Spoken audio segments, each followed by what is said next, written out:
Hi friends, പുതിയൊരു വീഡിയോയിലേക്ക് എല്ലാവർക്കും സ്വാഗതം. യൂട്യൂബ് മോണിറ്റൈസേഷനുമായി ബന്ധപ്പെട്ട് ഒരു വലിയ അപ്ഡേഷൻ വന്നിട്ടുണ്ട്. ഇനി അഡ്രസ് വെരിഫിക്കേഷന് വേണ്ടിയിട്ട് ആഡ്സൻസ് പിന്നിന്റെ ആവശ്യമില്ല. ഇനി എന്താണ് ആ അപ്ഡേഷൻ എന്നും എന്തുകൊണ്ടാണ് ഈ ആഡ്സൻസ് പിന്നിന്റെ ആവശ്യം ഇല്ലാത്തത് എന്നും നമുക്ക് നോക്കാം. യൂട്യൂബിൽ നിന്നും ഈ ഒരു ആഡ്സൻസ് പിന്നെ എപ്പോഴാണ് വരുന്നത് എന്ന് നമുക്ക് ആദ്യം നോക്കാം. അതിനു മുമ്പായിട്ട് എൻ്റെ ചാനൽ ആദ്യമായിട്ട് കാണുന്നവർ ചാനൽ സബ്സ്ക്രൈബ് ചെയ്യുക. വീഡിയോ യൂസ്ഫുൾ ആയി തോന്നിയാൽ ലൈക്കും നിങ്ങളുടെ സജഷൻസും ഡൗട്ട്സും ഒക്കെ കമൻ്റായിട്ട് അറിയിക്കാനും മറക്കരുത്. നമ്മുടെ ചാനലിൽ മോണിറ്റൈസേഷൻ ആകണമെങ്കിൽ 4000 വാച്ച് അവറും അതുപോലെ 1000 സബ്സ്ക്രൈബറും വീഡിയോ ചെയ്യുന്നവർക്കും അതുപോലെ ഷോർട്സ് ചെയ്യുന്നവർക്കാണെങ്കിൽ 10 million views within 3 month complete ആക്കിയതിന് ശേഷം നമുക്കൊരു ആഡ്സൻസ് അക്കൗണ്ട് ക്രിയേറ്റ് ചെയ്യണം. അതും നമ്മൾ ക്രിയേറ്റ് ചെയ്തതിന് ശേഷം മോണിറ്റൈസേഷന് വേണ്ടിയിട്ട് നമ്മൾ അപ്ലൈ ചെയ്യും. അപ്പോൾ നമ്മൾ ക്രിയേറ്റ് ചെയ്ത ആഡ്സൻസ് അക്കൗണ്ട് യൂട്യൂബ് റിവ്യൂ ചെയ്തതിന് ശേഷം ഓട്ടോമാറ്റിക്കലായിട്ട് നമ്മുടെ ചാനൽ മോണിറ്റൈസേഷൻ പോവുകയാണ് പതിവ്.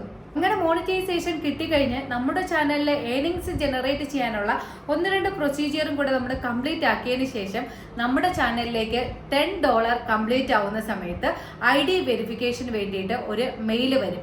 ആ മെയില് ഒരു വാലിഡ് ID വെച്ച് വെരിഫിക്കേഷൻ ചെയ്തതിന് ശേഷം ഗൂഗിൾ ആഡ്സെൻസ് വഴി ബൈ പോസ്റ്റ് നമുക്കൊരു പിൻ വരും. ആഡ്സെൻസിന്റെ നിലവിലെ പ്രൊസീജിയർ എന്ന് പറയുന്നത് നമുക്ക് 4 തവണ വരെ പിന്നിന് വേണ്ടിയിട്ട് അപ്ലൈ ചെയ്യാൻ കഴിയുമായിരുന്നു. അതായത് ഒരു തവണ നമ്മൾ പിന്നിന് വേണ്ടിയിട്ട് അപ്ലൈ ചെയ്തു, നമുക്ക് പിന്ന് കളക്ട് ചെയ്യാൻ പറ്റിയില്ല എങ്കിൽ വീണ്ടും നമുക്ക് ഈ ഒരു പ്രൊസീജിയർ തന്നെ ചെയ്യാമായിരുന്നു. 4 പ്രാവശ്യം പിന്നിന് അപ്ലൈ ചെയ്ത് 4 പ്രാവശ്യവും നമുക്ക് കളക്ട് ചെയ്യാൻ പറ്റിയില്ല എങ്കിൽ ആഡ്സെൻസ് ജിമെയിൽ വഴി വെരിഫൈ ചെയ്യാനുള്ള ഒരു ഓപ്ഷൻ ലഭിക്കുമായിരുന്നു. എന്നാൽ യൂട്യൂബിന്റെ പുതിയ അപ്ഡേഷൻ അനുസരിച്ച് ഇനി മുതൽ ID വെരിഫിക്കേഷൻ ചെയ്യുന്ന സമയത്ത് നമുക്ക് 2 ഓപ്ഷൻസ് ലഭിക്കും. ഒന്നാമത്തത് എന്ന് പറയുന്നത് ഇപ്പോൾ നിലവിലുള്ള ID വെരിഫിക്കേഷൻ കഴിഞ്ഞ് നമ്മുടെ കൊടുത്ത അഡ്രസ്സിലേക്ക് ഗൂഗിൾ ആഡ്സെൻസ് പിന്നെ ബൈ പോസ്റ്റ് വഴി വരുന്ന രീതി.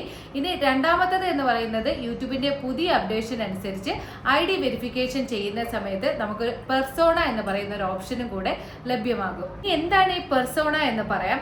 ഇപ്പോൾ നിലവിലുള്ള ഇന്ത്യയിലെ DG ലോക്കർ പോലെ വെരിഫൈ ചെയ്ത് വെക്കാൻ കഴിയുന്ന ഒരു ആക്സസ് ആണ് പെർസോണ എന്ന് പറയുന്നത്. ഇപ്പോൾ ഞാൻ തന്നെ പലരുടെയും ആഡ്സെൻസ് വർക്ക് ചെയ്യുന്ന സമയത്ത് പലർക്കും ഈ പിന്നെ കളക്ട് ചെയ്യാൻ പറ്റാത്തൊരവസ്ഥയാണ്. ഇനി എങ്ങനെയാണ് ഈ പെർസോണ ഓപ്ഷൻ ഉപയോഗിക്കേണ്ടതെന്ന് നോക്കാം. നമ്മുടെ കൈവശമുള്ള ആധാർ അല്ലാതെ മറ്റ് ID-കൾ, passport, driving licence, voter ID, ഇതിൽ ഏതെങ്കിലും ഒരു ID നമുക്ക് പെർസോണയിൽ അപ്ലോഡ് ചെയ്ത് വെക്കാം. ഇത് 7 ദിവസം വരെ സേവ് ചെയ്ത് വെക്കുന്നതാണ്. 7 ദിവസത്തിനകം നമ്മുടെ അഡ്രസ്സ് വെരിഫൈ ആവും. ഇങ്ങനെ അഡ്രസ്സ് നമ്മൾ വെരിഫൈ ആയി കഴിഞ്ഞാൽ നമുക്ക് പിന്നിന്റെ ആവശ്യമില്ല. ഇത് നിങ്ങളുടെ ഒരു ചോയ്സ് ആണ്. നമുക്ക് ബൈ പോസ്റ്റ് വഴി പിന്നെ കളക്ട് ചെയ്യാൻ കഴിയുമെങ്കിൽ നമുക്ക് അങ്ങനെ തന്നെ അപ്ലൈ ചെയ്യാം.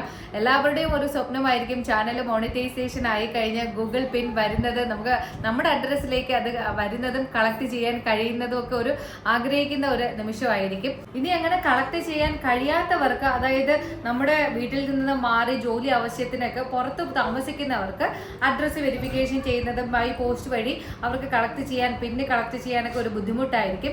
അങ്ങനെയുള്ളവർക്ക് ഈ ഒരു അപ്ഡേഷൻ നല്ലതായിട്ട് എനിക്ക് തോന്നുന്നു. എന്താണ് ആഡ്സെൻസിന്റെ പിൻ വെരിഫിക്കേഷനുമായി ബന്ധപ്പെട്ട അപ്ഡേഷൻ എന്ന് നിങ്ങൾക്ക് എല്ലാവർക്കും മനസ്സിലായി കാണുമെന്ന് ഞാൻ വിചാരിക്കുന്നു. ഇനി പുതിയൊരു വീഡിയോയിലൂടെ കാണാം. ബൈ.